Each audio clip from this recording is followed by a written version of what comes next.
সিন্ধু সভ্যতাকে কারা মেলুহা বলতো? সুমেরের মানুষরা। হরপ্পা সভ্যতার প্রধান দেবতাকে? আদি শিব। স্বস্তিকা চিহ্ন ব্যবহার করত কোন পূজার প্রতীক হিসাবে? সূর্য।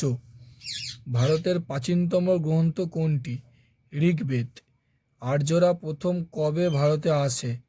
1500 খ্রিস্টপূর্বাব্দে। আর্যদের প্রধান ধর্মগ্রন্থের নাম কি? ঋগ্বেদ। আর্যদের স্বর্ণ মুদ্রার নাম কি? নিষ্ক। বেদের অপর নাম কি? শ্রুতি। বেদের কয়টি ভাগ আছে? 4টি। বেদের কোন অংশকে বেদান্ত বলে? শেষের অংশ। ঋগ বৈদিক যুগের প্রধান দেবতার নাম কি? ইন্দ্র। আর্যদের বিনিময়ে প্রধান মাধ্যম কি? গুরু। বৈদিক সভ্যতার স্রষ্টা কারা? আর্যরা।